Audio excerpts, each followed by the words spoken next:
Вы когда-нибудь слышали про самую опасную женщину? Наркобарона?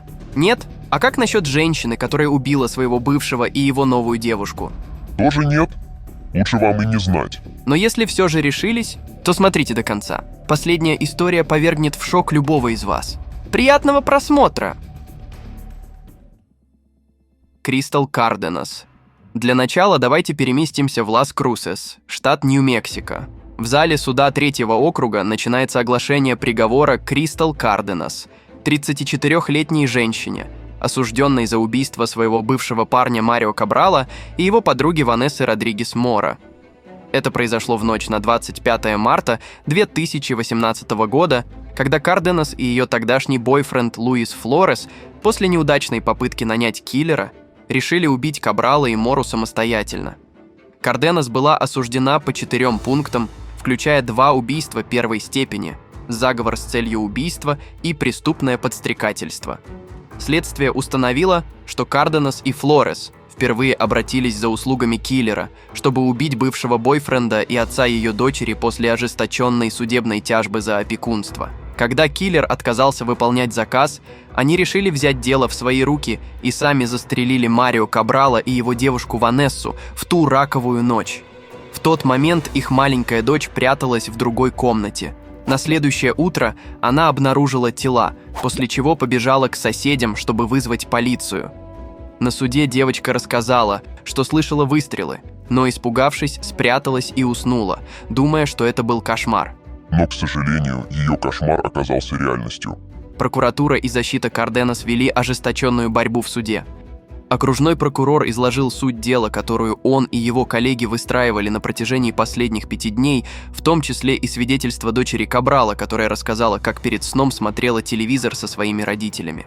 Проснувшись от выстрелов, она спряталась под одеялом и снова заснула. По словам свидетелей, Карденас и Флорес вели наблюдение за домом Кабрала, ожидая, пока пара уснет перед нападением сразу после полуночи. Флорес ворвался в дом, выстрелили в Кабрала 1 раз и 3 в Ванессу. Это было тщательно спланированное нападение. Не осталось вещественных доказательств, таких как ДНК или отпечатки пальцев. Но Карденас все же признали виновной. Через 3 часа после заключительных аргументов обеих сторон присяжные вынесли свое решение. Карденас была признана виновной в убийстве первой степени и заговоре с целью совершения убийства, а также в преступном подстрекательстве. Судья приговорил Карденас к 54 годам заключения. Самое печальное в этой истории – судьба бедной девочки, которая пережила такое в столь раннем возрасте.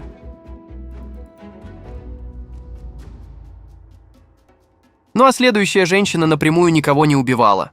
Но тогда за что ее посадили? Сейчас я вам все расскажу. Эмма Коронель Аиспуро, 34-летняя преступница из Калифорнии, стала известной после того, как ее имя оказалось связано с одним из самых громких криминальных дел в последние годы. В 2021 году она была арестована и признана виновной в серьезных преступлениях, связанных с ее мужем, Хоакином Эль Чапо Гусманом, одним из самых известных наркобаронов в мире. Эмма, модель и необычайная красавица, была замужем за Гусманом, когда он стал международно известным благодаря своей деятельности в картеле Синалоа. Она активно участвовала в жизни мужа, включая его незаконные операции. В 2015 году ее муж был арестован, но даже за решеткой продолжал контролировать свой картель. Эмма, поддерживая связь с Гусманом, была вовлечена в планирование его побега из тюрьмы, который стал одним из самых громких случаев побега в истории. В январе 2016 года, после масштабной операции по поискам, Гусман был пойман снова, и вскоре началось расследование о возможном участии Эммы в его незаконных делах. В результате, в 2021 году Эмма Коронель была арестована и обвинена в пособничестве и соучастии в преступлениях ее мужа, включая наркоторговлю и коррупцию. На судебном процессе было установлено, что Эмма не только помогала Гусману в управлении картелем, но и активно участвовала в организации его побега и последующих преступных операций. В ходе разбирательства было представлено множество доказательств ее связи с преступным миром, включая перехваченные сообщения и показания.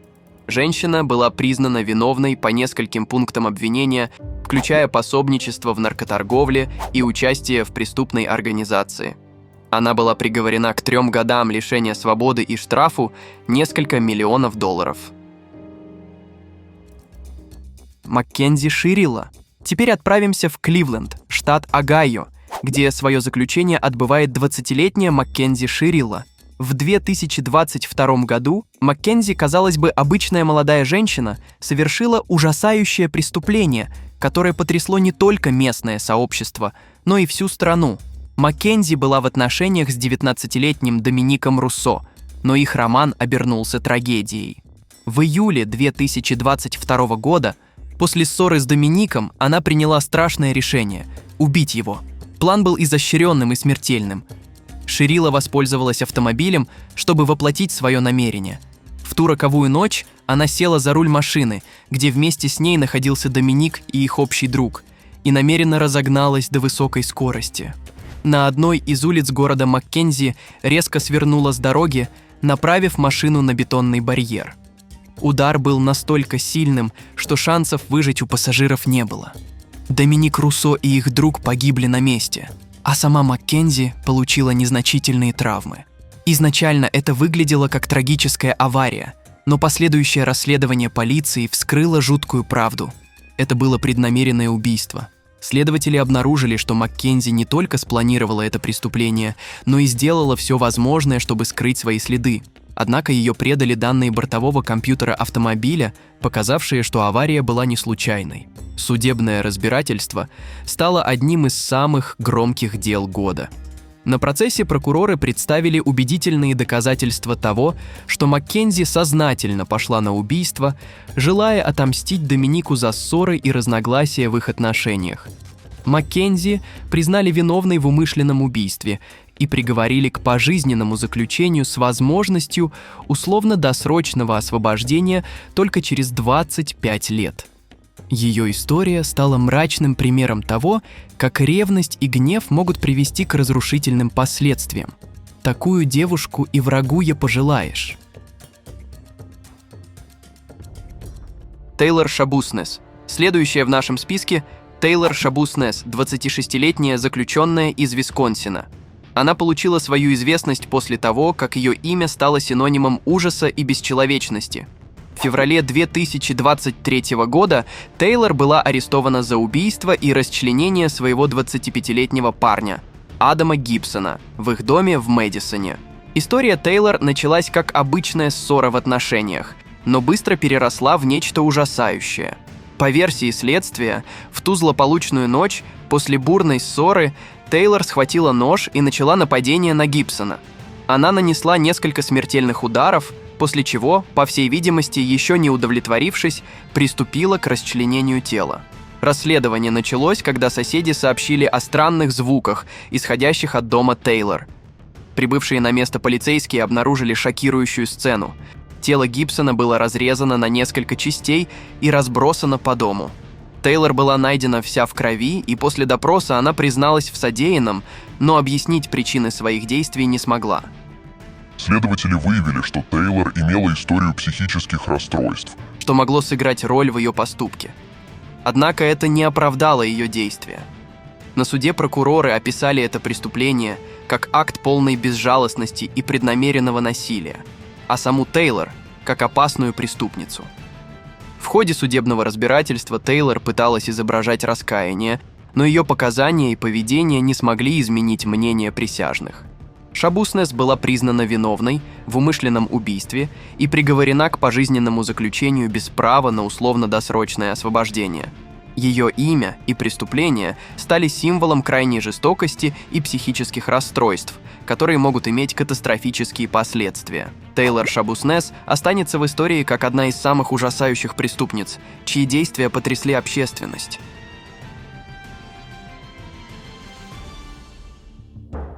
Шелби Айзек. Далее я расскажу вам про Шелби Айзек, 29-летнюю женщину из Финикса, штат Аризона. Она вошла в историю как одна из самых опасных преступниц в США после серии зверских преступлений, совершенных в 2022 году.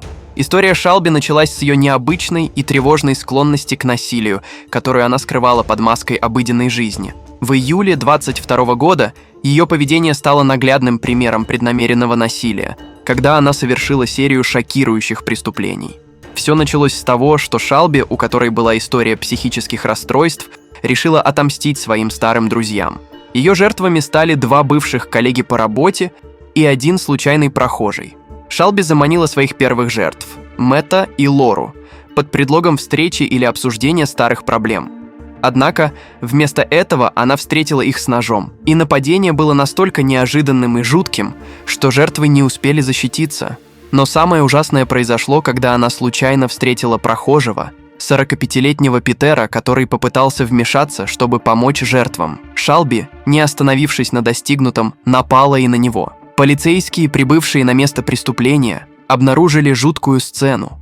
Тела всех 3 жертв были жестоко изуродованы. Шалби была арестована на месте преступления после того, как попыталась скрыться от правоохранителей. На суде Шалби Айзек пыталась оправдаться, утверждая, что ее действия были вызваны психическим расстройством, но суд признал ее виновной по всем пунктам обвинения.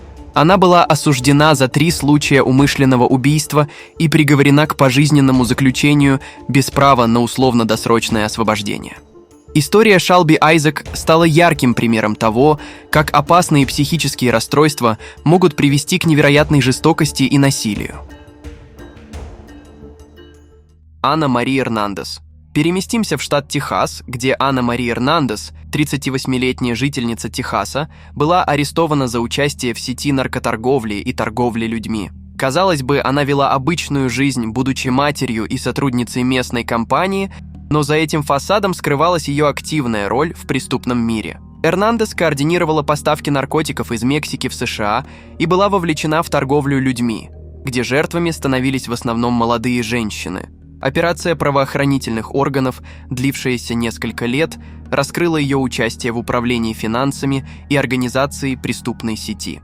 В июне 2017 года После масштабного рейда Эрнандес была арестована. На суде были представлены многочисленные доказательства, включая свидетельства жертв и перехваченные телефонные разговоры. Хотя Анна Мари пыталась оправдаться, заявляя, что ее вынудили участвовать в этих преступлениях, суд признал ее виновной по нескольким пунктам обвинения. Анна была приговорена к пожизненному заключению без права на условно-досрочное освобождение. Антуанетт Фрэнк. Антуанетта Фрэнк – 30-летняя жительница штата Луизиана. Ее имя связано с одним из самых шокирующих преступлений в истории США. В 1995 году ее действия стали причиной тройного убийства, которое потрясло общественность и поставило ее в центр уголовного расследования. История Антуанетты началась с ее работы в ресторане «Ширли Кингс» в Новом Орлеане, где она работала в качестве официантки. В ночь на 4 декабря 1995 года Антуанетта, находясь под влиянием наркотиков, решила совершить ограбление. Вместе с ее сообщником, 25-летним Джеймсом Мёрфи, они планировали ограбить ресторан, где она работала, и избежать последствий, убив всех свидетелей. Фрэнк и Мёрфи вошли в ресторан после его закрытия и начали действовать. Они обезоружили охранника Рональда Скотта и его коллегу Джереми Грейс, а также 2 работников заведения, которых убили на месте, а затем, пытаясь замести следы преступления, подожгли ресторан. Следствие вскрыло детали этого ужасного преступления, когда полиция обнаружила тела жертв. Сразу после ареста Антуанетта Фрэнк и Джеймс Мёрфи признались в совершении преступления. Их признания и улики, найденные на месте преступления, стали ключевыми факторами в суде. На суде Фрэнк и Мёрфи предстали перед присяжными, где Антуанетта утверждала, что ее действия были продиктованы ее состоянием наркозависимости и давлением со стороны Мёрфи. Однако эти факторы никак не оправдывают содеянное. Антуанетту Фрэнк признали виновной в 3 убийствах первой степени и приговорили к смертной казни. Этот случай стал одним из самых громких примеров того, как наркотики могут разрушить не только свою жизнь, но и жизни невинных людей. Криста Пайк. Ну а последняя преступница вошла в историю как одна из самых молодых женщин, когда-либо приговоренных к смертной казни в США. В 1995 году Криста Пайк совершила жестокое убийство. которая шокировала общественность своей бессмысленной жестокостью. История Кристы Пайк началась, когда она была студенткой на специальной программе профессиональной подготовки в Job Corps, центре для молодежи с трудным прошлым в Ноксвилле, штат Теннесси. В рамках этой программы она встретила 19-летнего Тадарио Шиппа, с которым начала встречаться. Однако их отношения вскоре приобрели опасный поворот, когда Криста стала ревновать его к другой студентке, 19-летней Колин. Ревность Кристы переросла в одержимость. Она решила, что Колин представляет угрозу ее отношениям с Тадарио, и решила устранить ее самым жестоким образом. 12 января 1995 года Криста, Тадарио и их подруга Шеда Литл заманили Колин в безлюдное место, где планировали совершить зверское нападение. Нападение превратилось в кошмар. Криста и ее сообщники избили и мучили Колин на протяжении нескольких часов. Криста использовала камень, чтобы нанести смертельные удары по голове жертвы. Но даже этого ей оказалось недостаточно. Она вырезала символы на теле Колин и забрала с собой фрагмент ее черепа в качестве трофея. Следователи позже обнаружили его в шкафчике Кристы. Арестовали Кристу Пайк вскоре после преступления, когда улики, включая фрагмент черепа, были найдены в ее распоряжении. На суде Криста демонстрировала отсутствие раскаяния и продолжала проявлять неуважение к памяти своей жертвы. Ее поведение на судебных заседаниях лишь усилило общественное негодование. Суд признал Кристу Пайк виновной в убийстве первой степени и приговорил ее к смертной казни. Главное, никогда не совершайте ошибок, которые совершили люди из этого видео. Любые проблемы можно решить мирным способом, особенно финансовые. Но как? У меня есть кое-какое предложение для вас. Мы ищем сценаристов, дикторов, монтажеров и креативных продюсеров для наших роликов. Заинтересовались? Тогда переходите по ссылке в описании и оставляйте заявку. Спасибо за просмотр.